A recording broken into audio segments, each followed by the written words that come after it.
Hello, BookTube. I thought I'd give you an update on my ongoing bag saga, my shoulder bag saga.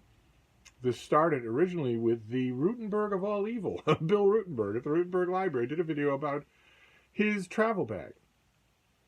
And Aaron Facer did a follow-up video of his own travel bag and named it Bag Tuesday. And I have gone to the races since then, because it just so happened that while this was all happening, the shoulder bag that I'd been using for a couple of years was showing signs of imminent structural collapse. The part of the bag that is attached to the shoulder strap was pulling out, which you might think would not happen in the lifetime of a bag, but every time I go out of this house, I come back with 50 pounds of books, at least. 50 solid pounds of books in a bag. You do that to a bag a number of times, it's almost certainly going to start to give out.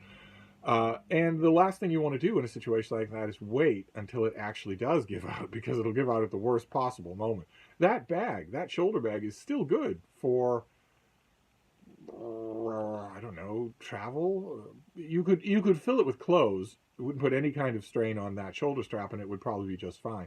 But not for my use, not for my regular errands use. So it had to go. And to take everything out of it, and then get my surly houseboy to open up the walled-off closet of this room where all my extra candidates are kept, and go through those candidates one by one. And I've done that in a number of mind-numbingly tedious videos.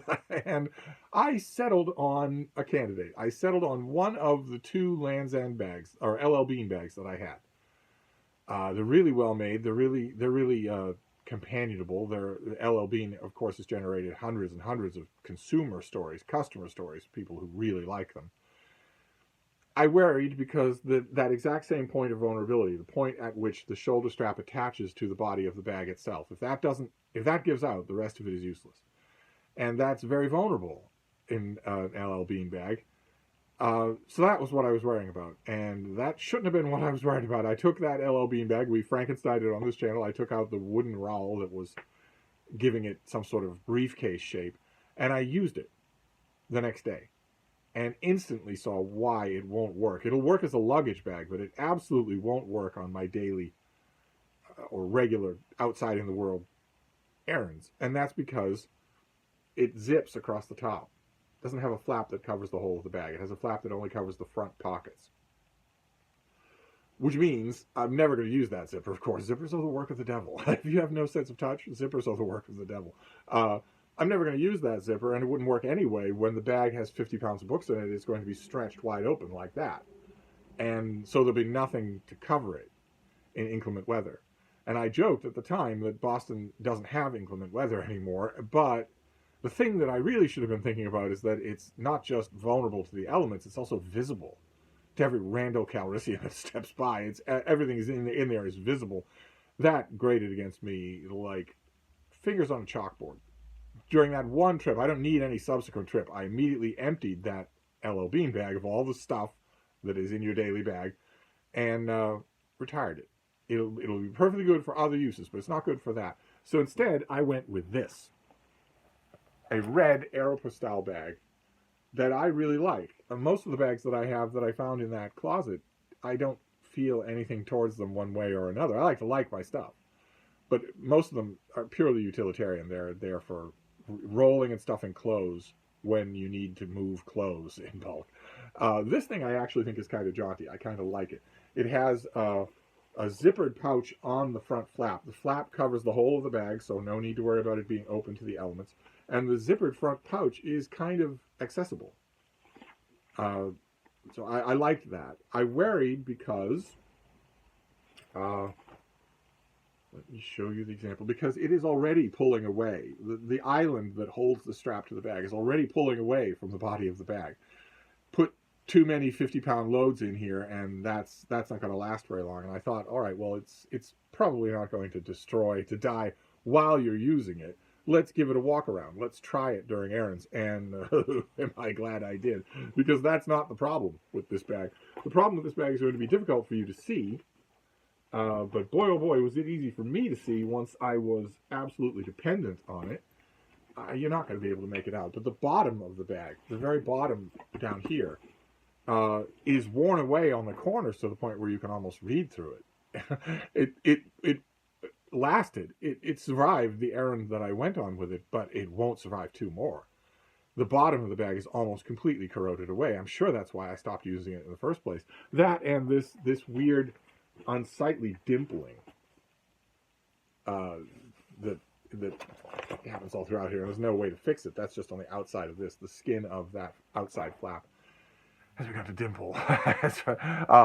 So I retired the Aeropostale bag. I'm not getting rid of these things. Will have its use down the line, but it's not going to be useful as a shoulder bag. Now, if you're keeping score at home, that means I retired the LL Bean bag. Not because of the weakness of its shoulder strap anchors, but because it doesn't close. Well, I have another LL Bean bag, a black one with brown highlights, that I could Frankenstein it in the same way. I could get that briefcase rowel off the top of it in the same way. It's not hard to do, but it's going to have the same flaw, which is that it can't close. When it's stuffed with books, it's wide open to everyone's view. So those two are out of the running. The Aeropostale bag is out of the running. That doesn't leave us with many candidates at all. So my Bag Tuesday update is that I have gone back to ye old faithful. I've gone back to this leather bag, which has very worn covering. I tried an experiment with for the aesthetics of this bag. Have two main flaws. One is that this is worn a little too much. This looks a little bad. Worn leather is attractive aesthetically, but this is a little much. And two is that the lining all around here is just falling apart. And I thought about it, and I thought, well, you can fix the lining as much as possible. You can just take some very delicate scissor work and clean the parts that are fraying and falling off there and neaten them just a little. And it's entirely possible that a lot of this fading is dirt, not wear. Just ground in dirt, which is a problem that you get with leather stuff. So I'm going to do a deep cleaning of this with leather cleaning tools to see if I can bring out the brown. This was all once this color. I'm not expecting to get that color back, but I'm expecting to get this to look a little bit browner, a little bit less worn. And if I do that work, if I clean this front flap and I trim the fraying, see that right there? If I trim that as much as possible to make it look less unsightly, this thing, the flap covers the whole of the bag. The bag does zipper, but I can just ignore that. The bag expands really well, and the flap covers the whole thing. It has the same vulnerability, which is that the shoulder strap, that this doesn't even have a briefcase handle. This is entirely dependent on the shoulder strap working, 100%. And it is anchored right there. That's it. That's all. That's the only thing that does it. I don't know.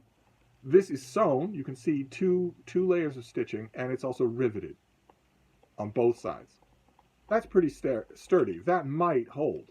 It did. I used this thing for years. Of all the aesthetics, of all the personal connection with the bag, this one is by far the most. I love it.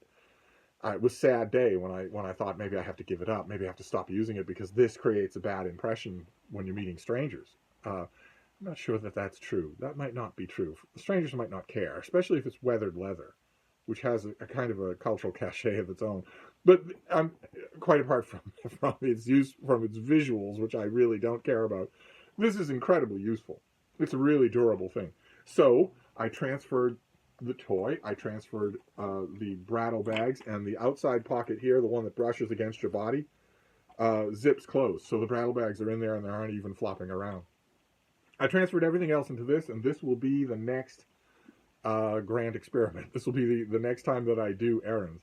The mention of Boston not having inclement weather is now a little bit ironic since it is snowing today and is supposed to snow and sleet for the rest of the week. I'll believe those later forecasts when I see them, but it's definitely snowing today. I put a shoulder strap on this thing that I liked for its swiveled metal clasp. Then I realized belatedly that it has one of the things that I hate. It has one of these built-in shoulder straps. that they slide all around. They're never where you want them to be, and they also make it possible for you to feel like you are failing to use your bag correctly, because if it's not positioned right, you feel like you ought to take the bag off and reposition it. I have no patience for stuff like that at all. So what I will do is simply cut this thing off. It's just there. It doesn't need to stay there. I will look around first and see if I have a shoulder strap that doesn't have that I like the look of. And if I don't, I'll just cut this off so that I have just a shoulder strap without worrying about the padding there. And then we will use this. We will go back to using this. I'm going to clean it first. That's my Bag Tuesday update. Is that I'm going to thoroughly clean the bag, especially that flap over the top of it, and I'm going to trim the flap so that it doesn't have little stray pieces stringing here and there. See if I can beautify it a little. A number of you suggested that I take this leather bag to a cobbler of some kind and see what they can do with reinforcing the strap anchors. And I'd be willing to bet that a lot of you will say the same thing about beautifying it, that they can trim and re-sew the border of the flap and clean it really well. Clean the whole thing really well. That's probably true, but my goal is to spend no money. No money on these things at all. So I'm going to try the leather bag and see, am I getting, when it's loaded with 50 pounds of books and I'm walking around outside in the sweltering heat, am I getting the feeling that those shoulder straps aren't really going to do it? Am I worried about them? If I'm worried about them, I don't want to be. I don't want to be worried about anything while I'm walking around. So I'll walk around with it and see. If it's totally out of my mind and it doesn't worry me at all, then I'll probably keep this bag for a while. If not, well, if you've been following Bag Tuesday, and I'm sure that you have, you already know what that means. If the leather bag goes out of competition, that means I have to go to the bags that I originally rejected. The ones that I'm working my way through here, the two LL Bean bags, the red bag and the leather bag, are the ones that made the cut a few videos ago. What about the ones that didn't make the cut? I might have to go back to them. If the goal is not to buy another bag, maybe I should just buy another bag. But I'm going to resist spending any money on this problem until I have worked out all the problems, all the possibilities that I have.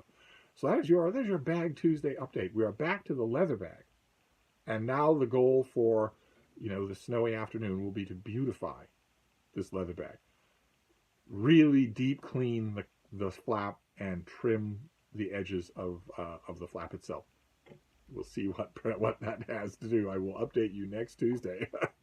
Thank you, BookTube.